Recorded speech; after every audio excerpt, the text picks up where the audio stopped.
चलिए अपने आत्मा के ज्ञान और ध्यान की ओर।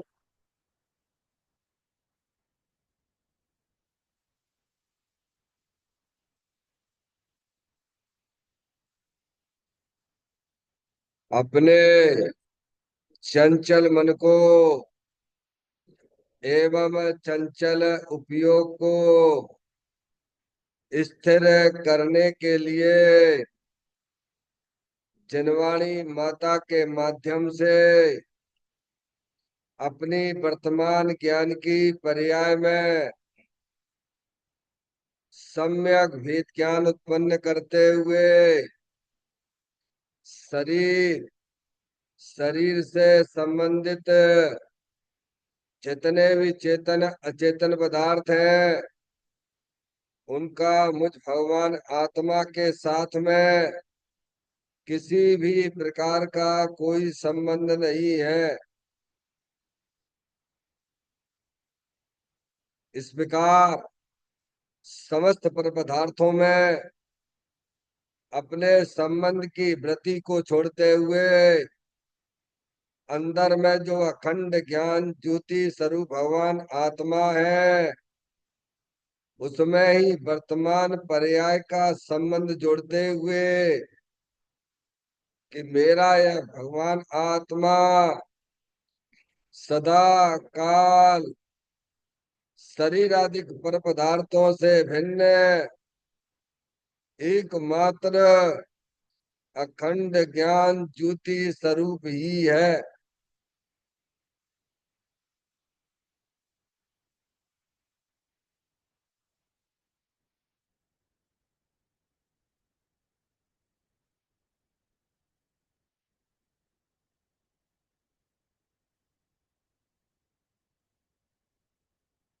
इसी प्रकार से संसार अवस्था में आत्मा की पर्याय में जो विविध प्रकार की पुण्य पाप के परिणाम दिखाई देते हैं वे समस्त परिणाम पर द्रव्यों के लक्ष्य से होने वाले भाव हैं। वे हमारे आत्मा का स्वभाव नहीं है। ऐसे समस्त रागादिक परिणामों में एकत्व बुद्धि ममत बुद्धि कर्तृत्व बुद्धि भोक्तृत्व बुद्धि तथा उन रागादिक परिणामों की ज्ञाता बुद्धि को भी छोड़ते हुए अंदर में जो अखंड ज्ञान ज्योति स्वरूप भगवान आत्मा है जो कि सदाकाल शरीर रागादिक से भिन्न एकमात्र पूर्ण निराकुलता स्वरूप वाला है। ऐसा अपने आप को जानो और ऐसा ही अनुभव करो कि वर्तमान में ही मेरा यह भगवान आत्मा शरीर रागादिक से भिन्न एकमात्र पूर्ण वीतराग आनंद मूर्ति स्वरूप है।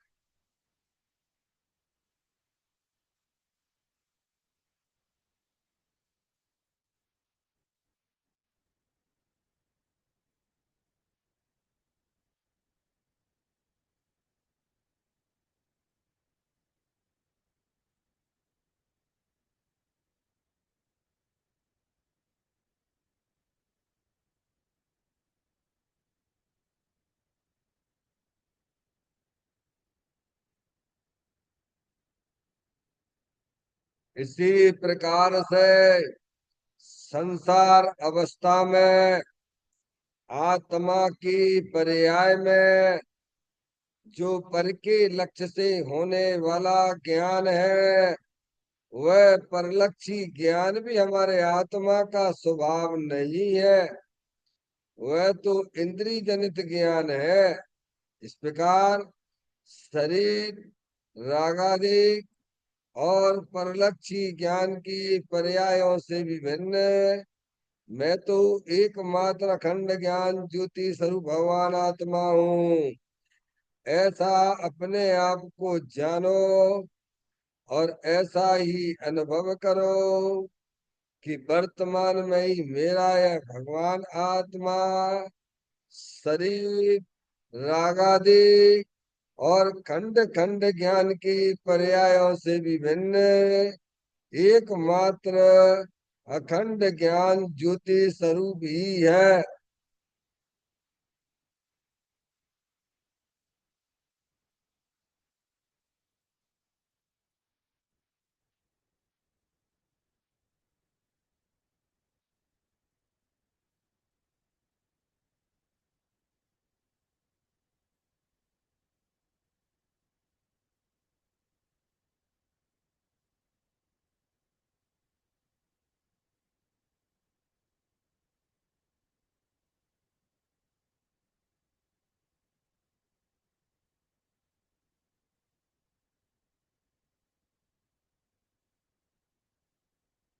द्रव कर्म भाव कर्म नो कर्म रहित शुद्धात्म स्वरूप मेरा ये भगवानात्मा सदा काल शरीर आदि के नौ कर्मों से भिन्न है। मेरा ये भगवानात्मा सदा काल ज्ञान वर्णादि 8 कर्मों से भी भिन्न है। मेरा ये भगवानात्मा सदा काल मोह राग देश भाव कर्मों से भी भिन्न है। इस प्रकार द्रव कर्म भाव कर्म नो कर्म तीनों कर्मों से रहित मैं तो एकमात्र परम पवित्र शुद्धात्म स्वरूप हूँ। ऐसा अपने आप को जानो और ऐसा ही अनुभव करो कि वर्तमान में ही मेरा ये भगवान आत्मा तीनों प्रकार के कर्मों से रहे एकमात्र परम पवित्र शुद्धात्म स्वरूप है।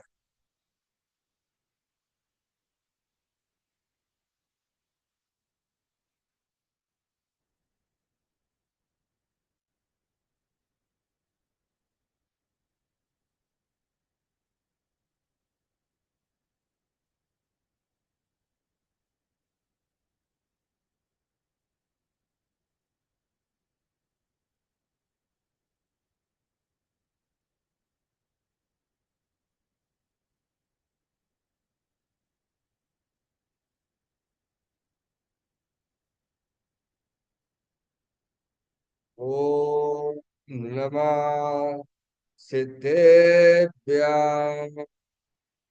ओम नमः सिद्धेभ्यः। ओम नमः सिद्धेभ्यः। चिंतमणि सब स्वयं का चैतन्य तत्व महान है। निज का करूं मैं चिंतवन निज का करूं श्रद्धा तुम्हें शुद्धात्मा ही देव है जो गुण अनंत निदान है।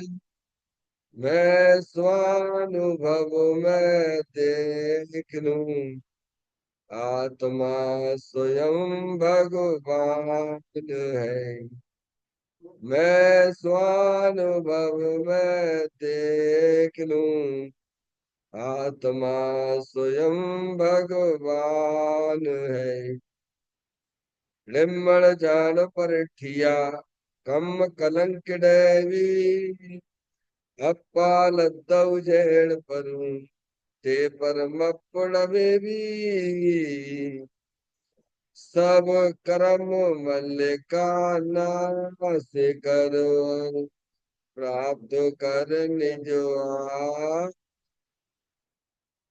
जो नीत निर्मल ध्यान में नम कर निकल परमात्मा सब नाश कर घन गा हरे अंत पद को पा लिया, कर नमन उन जिन देव को, यह काव्य पथ अपना दिया। श्री योग सार जी नामक परम आध्यात्मिक ग्रंथ स्वाध्याय हेतु में विराजमान है। आज से 1400 वर्ष पहले इस महान पवित्र ग्रंथ की रचना दिगंबर संत योगेंद्र महाराज जी हुए हैं। उन्होंने इस महान पवित्र ग्रंथ की रचना की और उन्होंने इस ग्रंथ का नाम योग सार जी रखा। योग सार, योग का मतलब होता है जोड़, किसके साथ किसका जोड़ करना। तो अरिहंत परमात्मा कहते हैं कि अपने वर्तमान शुद्ध ज्ञान की पर्याय का अंदर में जो अपना त्रिकालिक ध्रुव भगवान आत्मा, जिसकी सदा काल द्रव्य कर्म, भाव कर्म, नौ कर्म से रहे एकमात्र अखंड ज्ञान ज्योति स्वरूप है। ऐसे ज्ञायक ब्रह्म परमात्मा में अपने वर्तमान शुद्ध ज्ञान की पर्याय का संबंध जोड़ने का नाम योग है, जिसे शास्त्रीय भाषा में सम्यक दर्शन, सम्यक ज्ञान भी कहते हैं।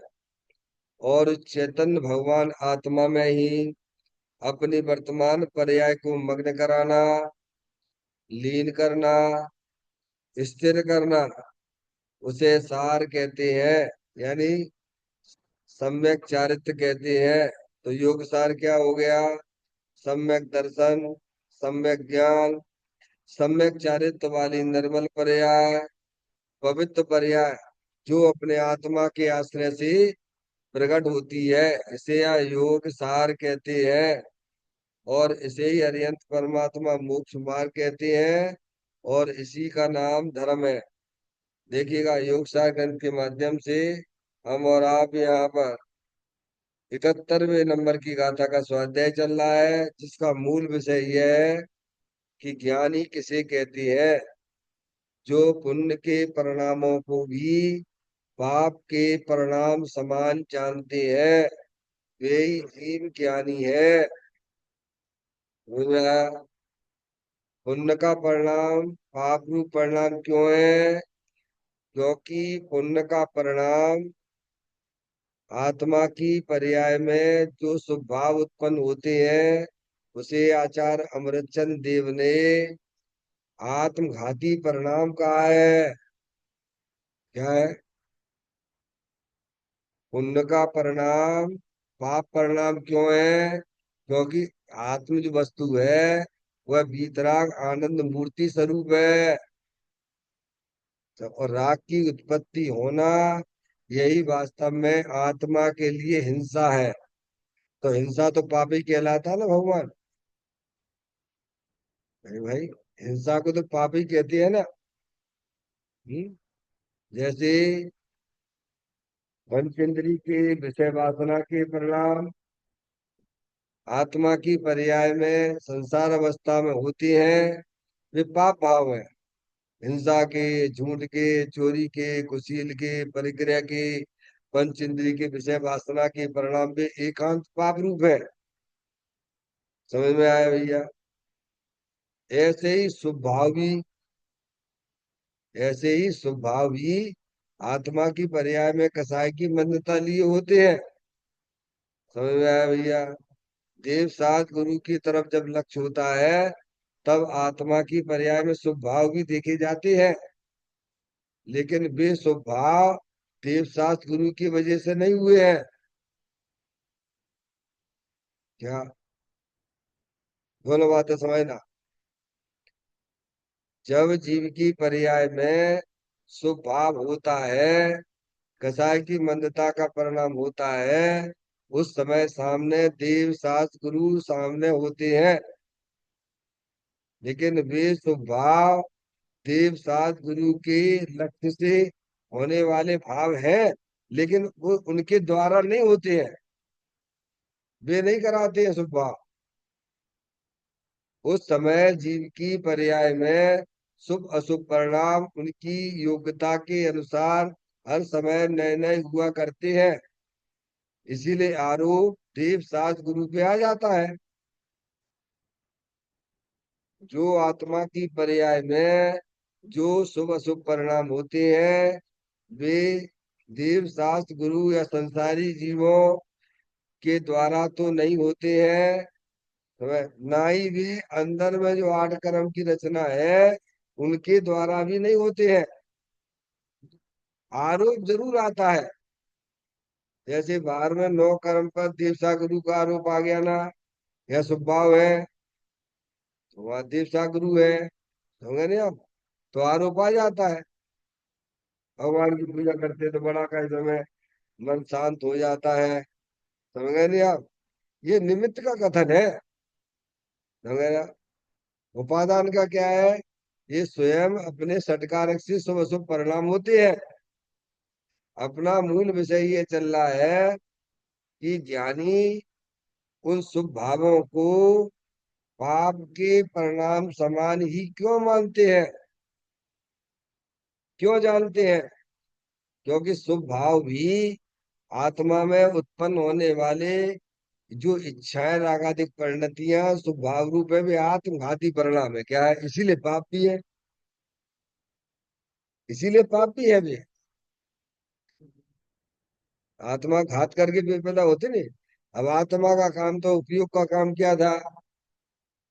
अपने चेतन भगवान आत्मा मस्त रहे ना, समझ गया? वर्तमान उपयोग का काम क्या था? अरे व्यक्ति के अपने अपने काम होती है कि नहीं होते हैं? जैसे विद्यार्थी का काम क्या है? विद्यार्जन करने का है। दुकानदार का क्या काम है? ऐसे ही आपके पास में जो सुपयोग है, सॉरी, जो आपके पास में उपयोग है ज्ञान दर्शन के व्यापार वाला, उसका काम क्या? अपने स्वरूप में रहना। क्या करें? हर व्यक्ति के अपने अपने काम है कि नहीं है? शिखा, आपके घर के काम आपके हैं, मनीष के काम मनीष के हैं, बच्चों के काम बच्चे के हैं। सबके अपने अलग अलग काम है ना भैया? सबका अलग अलग काम है ना? एक दूसरे के काम में घुसने की जरूरत ही नहीं है। और सब अपने अपने काम करें तो घर में शांति रहेगी कि नहीं रहेगी, बोलो भैया? लेकिन हम अपने काम दूसरे से करवाना चाहे तो बा का काम फिर कौन करेगो? वाले विद्यार्थी है, उसका काम तो विद्या अर्जन करने का है एटलीस्ट, ये उसका मुख्य काम है, ठीक है कि नहीं? अब वो काम जो है विद्यार्थी को, वो तो तुम ना करने दो, और तुम कहो नहीं हमारे किचन में काम करो, तो फिर बाकी काम को करे वो? कुछ समझ में आती है बात? ये तो मैं एक आपको दृष्टांत दे रहा हूँ, समझ में आए? और सब अपने अपने काम करे तो घर में शांति रहेगी कि नहीं रहेगी, बोलो? भाई तुम्हारा काम तुम करो, हमारा काम हम करें, इनका काम बे करें, इनका काम बे करें, सबके अपने अपने काम है, तो अपने आप शांति आ जाएगी। लड़ाई झगड़े का कोई काम ही नहीं, प्रसंग ही नहीं उठता ना भाई। लेकिन हम क्या करते हैं? अपने काम पर फोकस ना करके क्या करते हैं? दूसरे से करवाना चाहते हैं।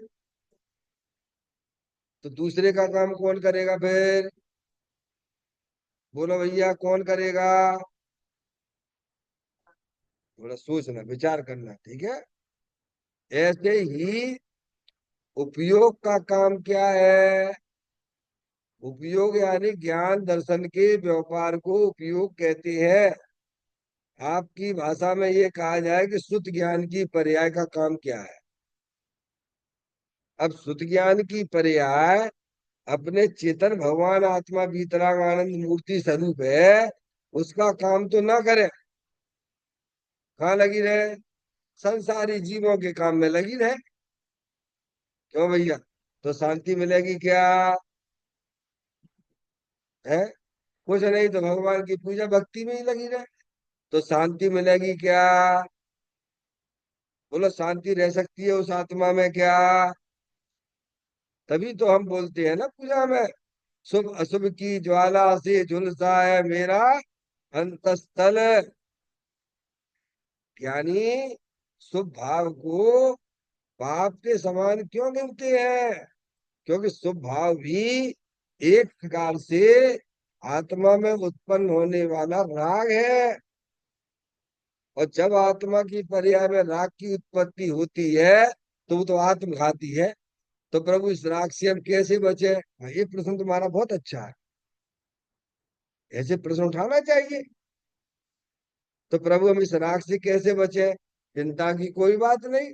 तुम्हारे पास भगवान आत्मा जलल ज्ञान ज्योति स्वरूप है, सुख शांति के भंडार स्वरूप वस्तु है। तुम उसे पहचानिए, या उसे जानिए। जानने के लिए तो है, तो तुम्हारा ज्ञान है कि दुनिया भर के में ज्ञान लगाते हो, बड़ी बड़ी मोटी मोटी किताबें पढ़ लेते हो, सीए की, डॉक्टरी की, इंजीनियरिंग की। तो इतना ज्ञान नहीं समझ सकता है क्या? यहाँ लगाओ ना वस्तु स्वरूप में। ये शरीर क्या है? अनंत पुद्गल परमाणुओं का पिंड है, जानने देखने की शक्ति से रहित है। अंदर एक आठ कर्मों की रचना भी है, उसका भी स्वीकार करना। समझ में आया भैया? वह भी जड़ है। और जो निरंतर परिलक्षी परिणाम जो आपकी आत्मा में हो रहे हैं, चाहे वे अशुभ भाव हो चाहे वे शुभ भाव हो, वो आश्रव तत्व है। और वो भी हमारी आत्मा से भिन्न है। और अन्य तीनों के पीछे चले जाइए, एक वीतराग स्वरूप भगवान आत्मा शुद्ध आत्मा है, जो अनंत शक्तियों से भरेलो है। न वो कभी जन्मता है, न कभी वो मरता है। ऐसे भगवान आत्मा का सच्चा ज्ञान श्रद्धान करके अपने उपयोग को वहां पर लगा, तो राग की उत्पत्ति नहीं होगी। माधुरी, ये भी कोई काम लगता है कि नहीं लगता है? जिंदगी में ये काम करने लायक है कि नहीं है? है?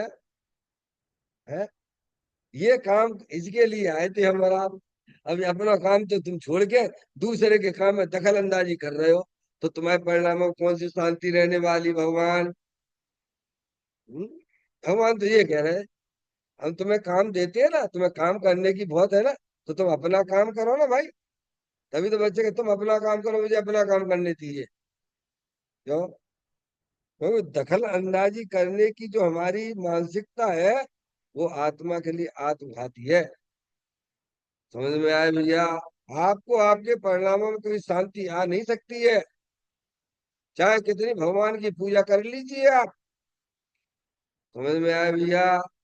क्योंकि ये आपको ही बंटवारा करना पड़ेगा कि हमारे आत्मा में शांति कैसे प्रकट हो। क्या आप ऐसे तिकड़म लगाइए कि कैसे भी हमारी पर्याय में, हमारे आत्मा में शांति आ जाए। और क्या चाहिए तुम्हें भैया? तो भगवान कहते हैं कि वस्तु स्वरूप को सच्चा ज्ञान कर लो भगवान, भेद ज्ञान की ज्योति जला लो तुम, है? और अपने उपयोग को बुद्धि पूर्वक अपने चेतन भगवान आत्मा में जोड़ दीजिए। तो राग की उत्पत्ति नहीं होगी, तो उतनी शांति तो आपकी हो जाएगी। अभी पूर्ण राग नहीं जाएगा। पूर्ण राग तो हरियंत परमात्मा का गया है। समझ में आए भैया? लेकिन जितना जा सकता है उतना तो काम कर सकते हो कि नहीं कर सकते हो? अरे राग तो जो है, भगवान ने कहा है, चार चौकड़ी कसाय जनित होता है। कौन सा? एक अनंतानुबंधी संबंधी राग होता है, एक अप्रत्याख्यान संबंधी भी राग होता है, एक प्रत्याख्यान संबंधी राग भी होता है, एक संजुलन कषाय संबंधी राग भी होता है। तो सबसे पहले तो अनंतानुबंधी कषाय के राग को तो हटा लो भगवान। है क्या? हम तो नहीं, या तो पूरे बीत राग बन जाए पर्याय में, तो वो पॉसिबल नहीं है। समझ में आ गई भाई साहब? हाँ, वो पॉसिबल नहीं है अभी। है? समझ में आ रहा है? जितना जा सकता है उतने के लिए आप तैयार रहिए, उतना हमें प्रयत्न करना चाहिए। वस्तु स्वरूप का सच्चा ज्ञान श्रद्धान करके शरीर राग आदि की दृष्टि छोड़कर अंदर जो बीतराग प्रभु भगवान आत्मा जलल ज्ञान ज्योति स्वरूप है, उसकी दृष्टि करने मात्र से अनंतानवंती संबंधी राग चला जाता है, फिर बाकी के राग रह जाते हैं।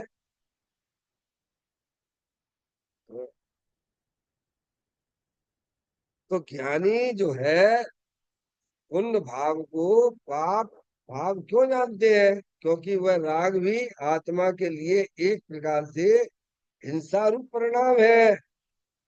क्योंकि आत्म जो वस्तु है वह भीतराग आनंद मूर्ति स्वरूप है।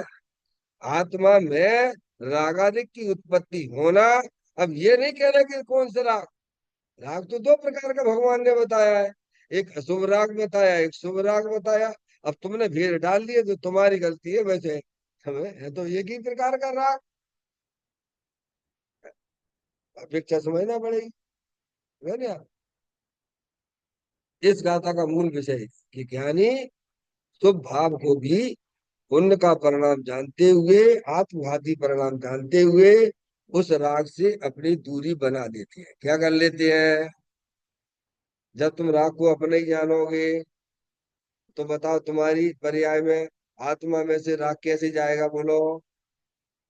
अपना मानने से जाएगा कि अपना नहीं मानोगे तो चला जाएगा? एक बार की बात है, अपने ब्रह्मचारी रविंद्र जी भाई साहब है ना, बहुत पहले की बात, शादी की पहले की बात होगी, जब वो अपन जो है परेड का मंदिर है ना, वहाँ अपना स्वाध्याय चलता था, तब की बात है 90 की बात होगी, 1990 की बात होगी। मैं भी बैठा हुआ था उसमें। तो एक ने प्रश्न किया, पंडित जी साहब, ये क्रोध जो है ना, क्रोध अच्छा नहीं है। तो उन्होंने पूछा, तुम ये बताओ, अच्छा तो नहीं है, पर तुम्हें कैसा लगता है? या तुम्हें अच्छा लगता है कि नहीं लगता है? नहीं, अच्छा मैं भी नहीं लगता है। तो समझ लो वो क्रोध चला जाए। अभी तुम्हें अच्छा ही लगता है कि तुमने हमारी ताकत देखी नहीं है, तो कभी न जाएगा। ऐसे ही शुभ भाव, हमें पहले उनको, उनकी जाति को पहचानो। तुम्हें अच्छा नहीं लगना चाहिए, अच्छा नहीं लगने से उसे अपना मत मानना मानना छोड़ दीजिए आप। तो आप न्यूट्रल हो, धीरे धीरे न्यूट्रल हो जाएगा। अब क्या हो जाएगा? आपको शुभ भाव कैसी लगती है? हम आपसे पूछते हैं, हिंसा के, झूठ के, चोरी के, कुशील के, परिग्रह के, विषय वासना के परिणाम कैसे लगते हैं? हैं?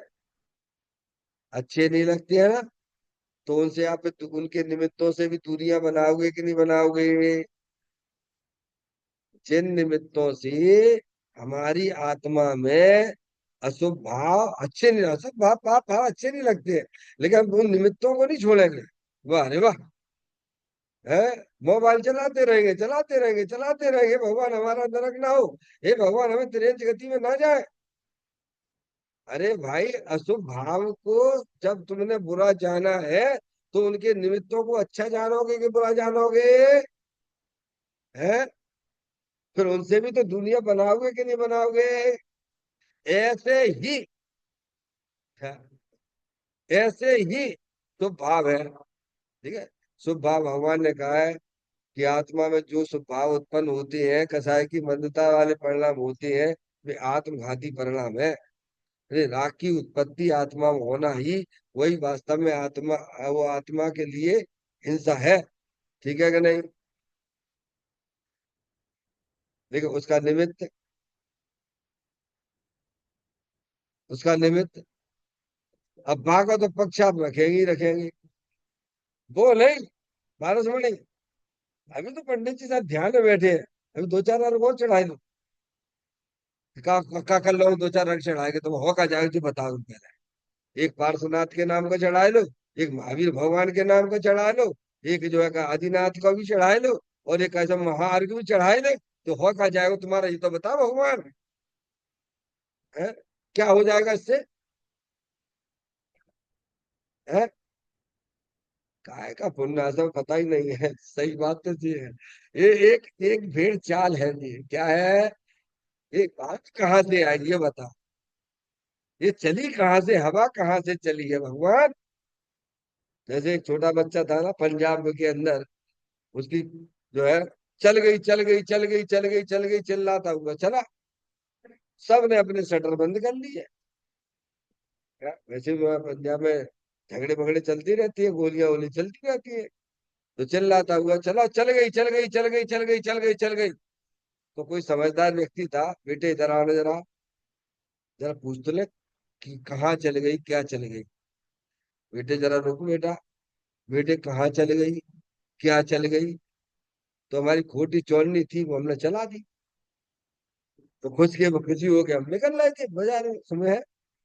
ऐसे ही जैसे सब चल रहा है धर्म के नाम पे, सब देखा देखी चल रहा है, सब देखा देखी चल रहा है। हाँ, आप मानो चाहे न मानो, भगवान से जाके पूछ लेना। समझ में आया भैया? अरे भाई सब वीतराग भगवान है, ना कोई महावीर है, ना कोई पार्श्वनाथ है, ना सब आदिनाथ, सब वीतराग भगवान है। का एक वीतरागता को अर्घ चढ़ाए दोगे तो तुम्हारा काम नहीं होगा का? वीतरागता मान के अर्घ चढ़ा दोगे तो क्या हो जाएगा भगवान? अरे वीतरागता में तो 24 भगवान गर्भित हो जाते हैं प्रभु। फिर अनंत भगवान गर्भित हो जाते हैं। तो वीतरागता की दृष्टि से क्यों नहीं देखते भगवान को?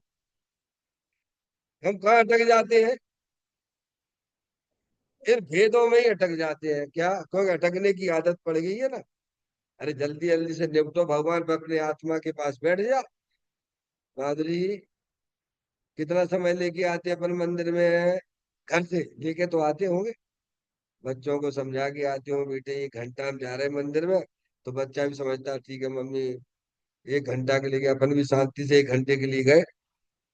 है, चलो भगवान को आधा घंटा दे दो भगवान, तो आधा घंटे अपने प्रभु को भी दे दो। है, देना चाहिए ज्यादा, कोई बात नहीं 10 मिनट तो दे दो भगवान। अरे भाई, आधे से तो पूरा देना चाहिए था। समझ में आए भैया? विचार करना। कहने का मतलब ये है, इस गाथा का जो मूल विषय चल रहा है कि ज्ञानी उन पुण्य के परिणामों को भी पाप के समान क्यों जानते हैं। क्योंकि जैसे पाप का परिणाम आत्मघाती हुआ करता है, अशुभ राग, वैसे ही पुण्य का परिणाम भी आत्मघाती परिणाम है।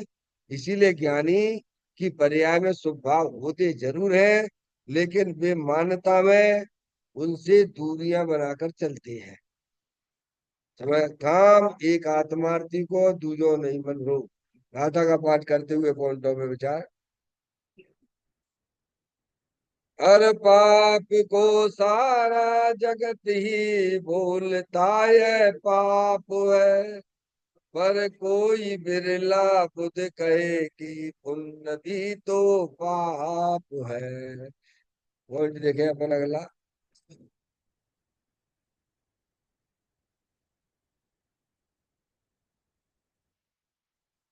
3 लाइनें हैं इसमें। पुण्य पाप भाव में तन्मय होने से बंधन होता है, इसीलिए वे मोक्ष मार्ग के विरोधी हैं, आत्मिक धर्म को लूटने वाले हैं। वीतराग मार्ग की ऐसी बात पामर नहीं झेल सकता। ज्ञानी दोनों भावों को दुख का कारण जानकर उनसे विरक्त रहते हैं। क्या कहते हैं? पुण्य पाप भाव में तन्मय होने से बंधन होता है। पुण्य का परिणाम हिंसा, झूठ, चोरी, कुशील, परिग्रह का परिणाम पाप भाव है। भगवान की पूजा, भक्ति, दया, दान आदि अणुव्रत महाव्रत आदि के भाव पुण्य भाव है। क्या? और ये दोनों ही हमारे लिए करने लायक नहीं है। क्या? किसी में भी आपको ये लगता है कि करने लायक है, तो आपका उपयोग उसमें तन्मय हो जाएगा। क्या हो जाएगा? दोबारा से। तन्मय का मतलब क्या? जुड़ जाना। एक में एक हो जानी, अपना कर्तव्य भाषित होना, क्या होना? जैसे पाप के कार्यों में हमें अपना कर्तव्य भाषित होता है कि ये काम मुझे करना चाहिए, ये हम नहीं करेंगे तो हमारी घर गृहस्थी कैसे चलेगी? कैसे तन्मय हो जाते हैं, कौन करेगा? ये बच्चे किसके हैं? तो ये हमारा कर्तव्य है इनको बड़ा करना, इनको पढ़ाना लिखाना। तो तुम क्या कर रहे हो? तन्मय होके काम कर रहे हैं। समझ में आए भैया? ये तन्मयता हो रही उसमें, अशुभ भावों में। ऐसे ही सठ आवश्यक: देव पूजा, गुरु उपासना, स्वाध्याय, संयम, तप और दान, ये श्रावक के लिए ये इनका कर्तव्य है। ये व्यवहार की भाषा है। क्या कह रहे हैं? ये व्यवहार की भाषा है। निश्चय से आत्मा के लिए ना तो पाप के सत्कर्म और ना पुण्य के सत्कर्म कर्तव्य नहीं है। पाप के सत्कर्म कौन से हैं? खान पान परधान पट निद्रा मूत्र पुनीत, ये सब कर्म सबई करे राजा रंक शरीर, ये पाप के हैं। खान पान परधान पट निद्रा मूत्र पुनीत, ये सठ कर्म सबई करे राजा रंक और शरीर है। ये पंडित बनारसी दास जी ने परिभाषा निकाली है। ये पाप की सठ कर्म। ऐसे ही जैनियों के सठ आवश्यक: देव पूजा, गुरु उपासना, स्वाध्याय, संयम, तप, दान, ये श्रावक के सत्कर्म है। ये व्यवहार की भाषा है। पर ये किनके लक्ष्य ये है? ये शरीर कृत है। और तुम कौन हो? प्रवचन सार जी में आचार्य अमृतचंद देव ने 94 नंबर की गाथा में लिखा: जिसने व्यवहार को छाती से लगा रखा है उसकी दिल्ली बहुत दूर है। आचार्य अमृतचंद देव लिखते हैं, जो मनुष्य कृत कार्य है उन्हें अपने जैसे कृत भाषित होते हैं। समझ में आया? वह संसार का बीज है। अब आप समझ लीजिए आप, क्योंकि तुम मनुष्य तो हो ही नहीं हो। हमारा काम तो चेतना विलास रूप रहना है। क्या है? निरंतर वीतराग रूप परिणति प्रकट करते रहना, ये मेरा काम। मेरा काम क्या है? अब वो यहाँ से सब हटा दी नहीं, अपनी शक्तियां लगी थी 47 है। बनवा लीजिए आप, जो खर्चा है मैं दे दूंगा पूरी तरह, बहुत बढ़िया तरीके से बनवा लीजिए आप। समझ नहीं आप? कहीं भी लगा दो, पर यहाँ होना चाहिए स्वाध्याय में। तभी तो हम आपको बता पाएंगे। देखो ये की एक शक्ति आत्मा में, कर्तृत्व नाम की शक्ति है, वो क्या कहती है? निर्मल दशाएं उत्पन्न हो ये आत्मा का कर्म है। क्या है? ये है व्यवहार चेतना विलास। क्या? ऐसा लिखा, आप पढ़ना 94 नंबर गाथा में। आत्म व्यवहार को तो भूल गया और मनुष्य व्यवहार को इसने गले से लगा लिया, तो ये तन्मय हो गया। क्या हो गया? इसका नाम तन्मय है। क्या तन्मय का मतलब क्या है? ना तो पाप के परिणाम हमारे लिए करने लायक है और ना ही हमारे लिए पुण्य के परिणाम करने लायक है। हमारे लिए तो वीतराग भाव उत्पन्न करना, ये हमारा काम है। अगर ऐसा श्रद्धा ज्ञान जिस जीव के होता है, तब वह पुण्य पाप के परिणाम तो होते हैं, पर उनमें तन्मय नहीं होता है। तो तन्मय नहीं होता है तो कर्मों के बंधन से भी बच गया। अभी क्या है? अभी हम पाप के परिणाम करने लायक करने जैसे रखते हैं, और थोड़े थोड़े का ऐसा चलो भैया, लोग लज्जा से, भैया जरा पुण्य के कितना पुण्य करते होगे भगवान है। तो यहाँ ये कहा है, पुण्य पाप भाव में तन्मय होने से बंधन होता है। तो तन्मय होने से बंद होता है। आप उनके प्रति न्यूट्रल हो जाइए, विरक्त हो जाइए, फिर बंधु जितना राग है उतना तो होगा, ज्ञानियों का भी होगा। लेकिन वो बंधन बंधन गिना नहीं गया शास्त्रों में। तो तन्मय वाला बंधन है, उस बंधन को ही वास्तव में वही संसार का कारण है। कौन सा?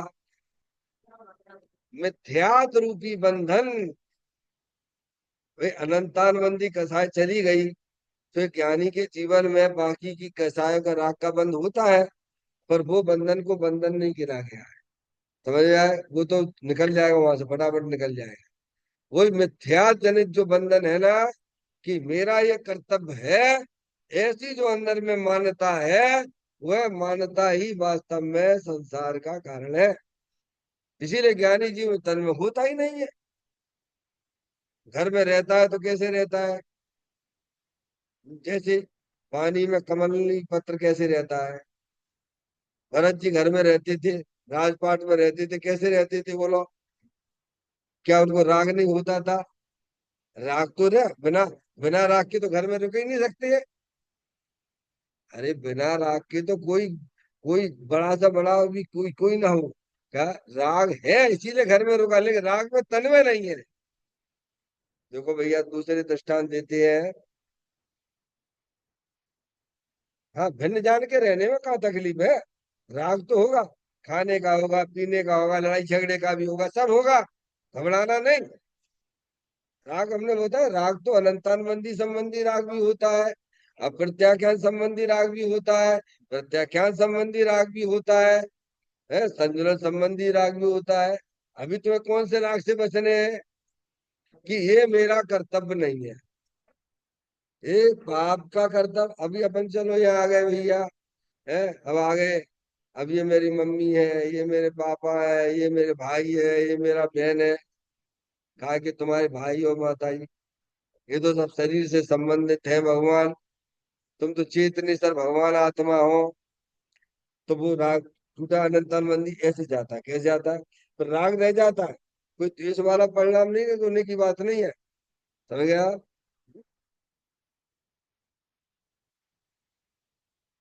आई बात समझ में? कौन सा राग बचा रहे हैं? सबसे पहले अनंतानबंदी संबंधी राग पर को, ये मेरा कर्तव्य हासिल नहीं होना चाहिए। संसार के कोई भी कार्य मेरे कर्तव्य नहीं है, चाहे वे पाप के परिणाम वाले हों, चाहे वे मेरे पुण्य के परिणाम वाले हों। ये होते जरूर हैं, पर इनसे मैंने संबंध ही तोड़ दिया है। एक अपनी आत्मा के साथ हमने संबंध जोड़, मैं आत्मा हूं ना। मेरा तो कर्तव्य क्या है बोलो? ये कर्तव्य क्यों भाषित नहीं होता है? तो कहते हैं पुण्य पाप भाव में तन में होने से बंधन होता है। कैसे? यानी पुण्य पाप के भाव हमें कर्तव्य जैसे भाषित होते हैं, यही वास्तव में बंधन का कारण है। अब समझ लेना अपने आप। फिर कहते हैं इसीलिए वे मोक्ष मार्ग के विरोधी है। कैसे है?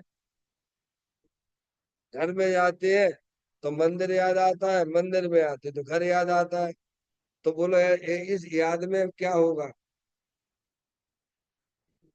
आप घर में रहते हो तो आपको मंदिर याद आता है, मंदिर में आ गए तो घर याद आता है। तो किसमें आपका पुण्य पाप बनेगा? आप कैलकुलेशन तो कर लो भाई। है? अब क्या हो क्या रहा है? ये क्या घटना घट रही है हमारे साथ में? एक समय की बेचैनी बेचैनी, है तो आत्मा भीतरा मतलब बेचैनी रहे, भीतरा का आनंद स्वरूप है। एक समय भी उसे चैन नहीं, एक सेकंड भी। एक सेकंड के असंख्यात में भाग भी ये वास्तव में अपने आत्मा का अनुभव नहीं करता है। समझिए आप। तो कहते हैं इसीलिए वे मोक्ष मार्ग के विरोधी है। कौन? वे पुण्य पाप के परिणाम मेरा कोई कर्तव्य नहीं है, और उनमें कर्तव्य भाषित होता है तो ये मोक्ष मार्ग के विरोधी हो गए। तो बताए मोक्ष मार्ग में लगना चाहिए था भगवान। तुम्हारा क्या मार्ग था बताओ? बोलो क्या करने लायक था? अरे, क्या करने लायक था? या काय के लिए आए मनुष्य पर्याय में? क्यों? घर गृहस्थी को संभालने के लिए आए हो? एक मनुष्य पर्याय और बेकार कर ली तुमने उठाए के? नहीं, भगवान की पूजा भक्ति करने के लिए आए हो? नहीं। नर भव मिलाए मैं अपूर्व कार्य करूंगा, पाया है जिन शासन भव का अभाव करूंगा। काय के लिए आया हूँ? अपनी आत्मा में वितराग भाव प्रकट करने के लिए आए हैं। इसीलिए वे मोक्ष मार्ग नहीं है। कौन से? जिनमें जिन परिणामों में जिन परिणामों के साथ में तन्मय हो जाता हूँ, हमें कर्तृत्व जैसा भासित होता है, वे परिणामों से वे सब संसार के मार्ग है। क्या है वे मोक्ष मार्ग नहीं हो सकते हैं। वे तो संसार मार्ग है। वो क्या है? और संसार तो है ही। अरे पूछो, आपको क्या करना चाहिए? बोलो। कोई कहेगा कैसा मैं, मुझे घर के कार्य करना है, कोई कहेगा भगवान के काम करना है, ये काम करना है। ये दोनों ही हमारे काम, दोनों हमारे कर्तव्य नहीं है। उनके प्रति न्यूट्रल रहिए आप। ये होंगे पर न्यूट्रलता लाइए आप। समझ गए ना आप?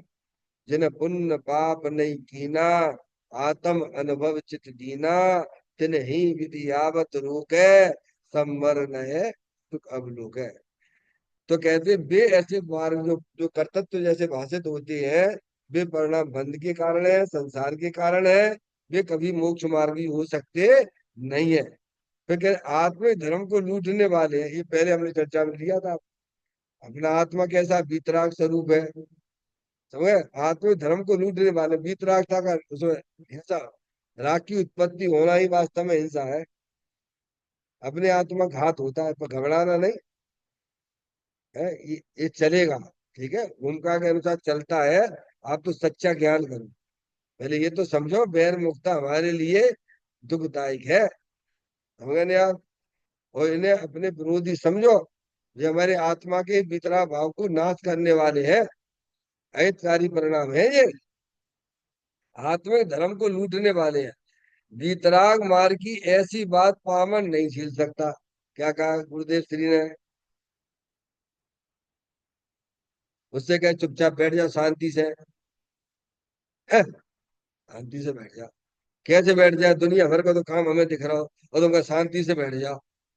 मंदिर में आते तो मंदिर के काम दिखते, घर में आते तो घर के काम दिखते हैं, और तुम कह रहे शांति से बैठ जाओ।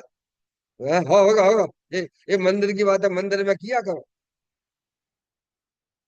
फिर पामर व्यक्ति को ये बातें अच्छी नहीं लगती हैं। वो पामर है जिसके परिणामों में कर संसार जनित पुण्य पाप के परिणाम अपने जैसे भाषित होते हैं। वह जीव बहुत बड़ा पामर है, वो नहीं झेल सकता इन बातों को। भगवान को देखते ही उसे देश परिणाम आ जाता है।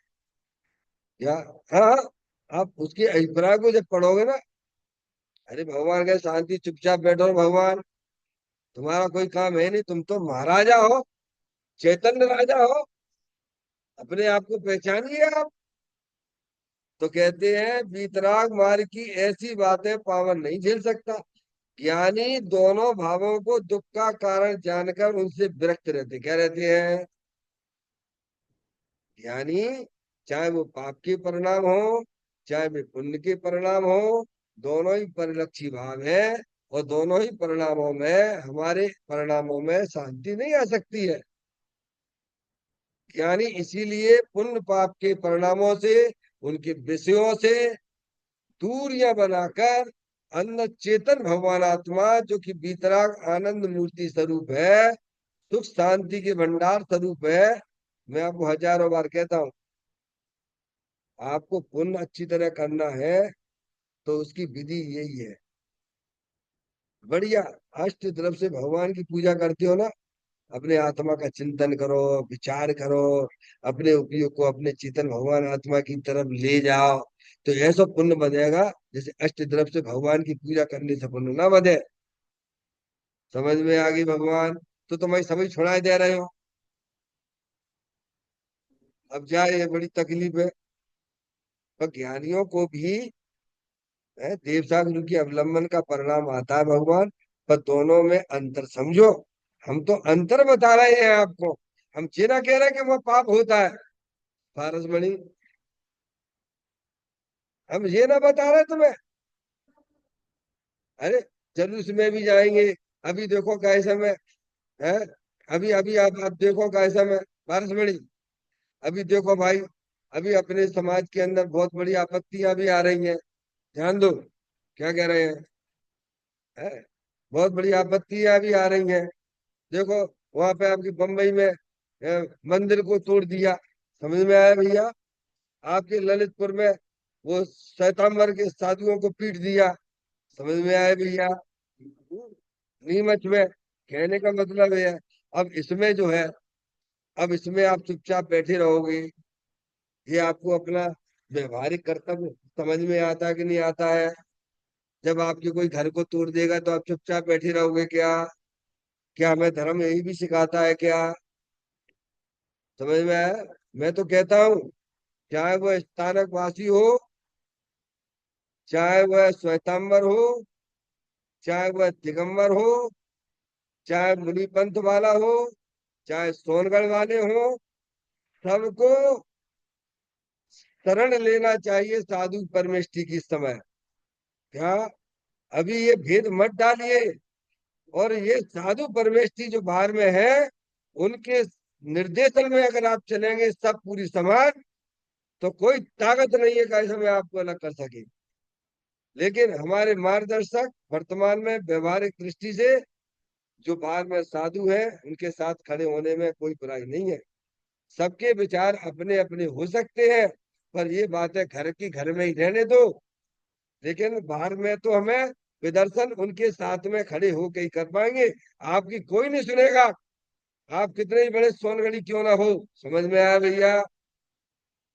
ये भी राग ज्ञानी को आता है। हमारे अकलंग निकलंग ने है प्राण दे के धर्म की रक्षा की है।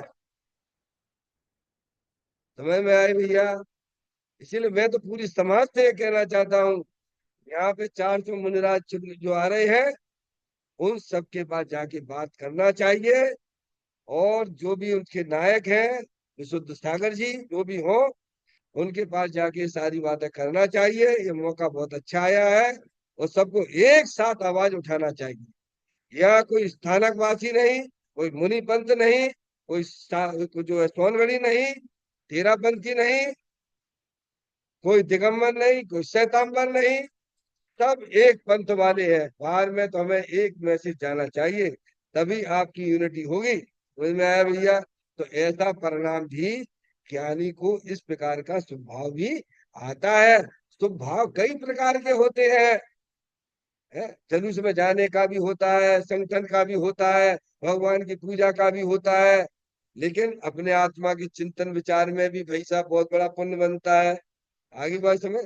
हर चीज को अपेक्षा से समझोगे तो कहीं कोई विरोध आने वाला नहीं है। इस प्रकार से बहुत सुंदर बातें हमारी ग्रंथों के अंदर विद्यमान है, जिन्हें हमें समझना चाहिए।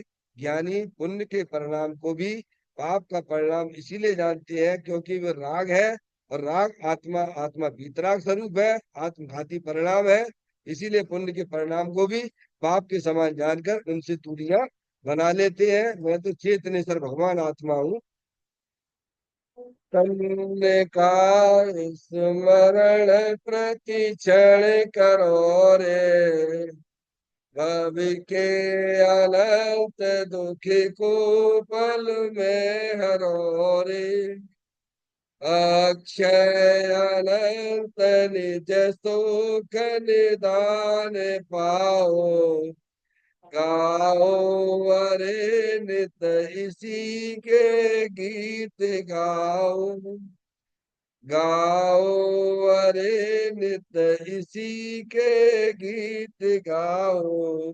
9 बार नमोकार मत का स्मरण।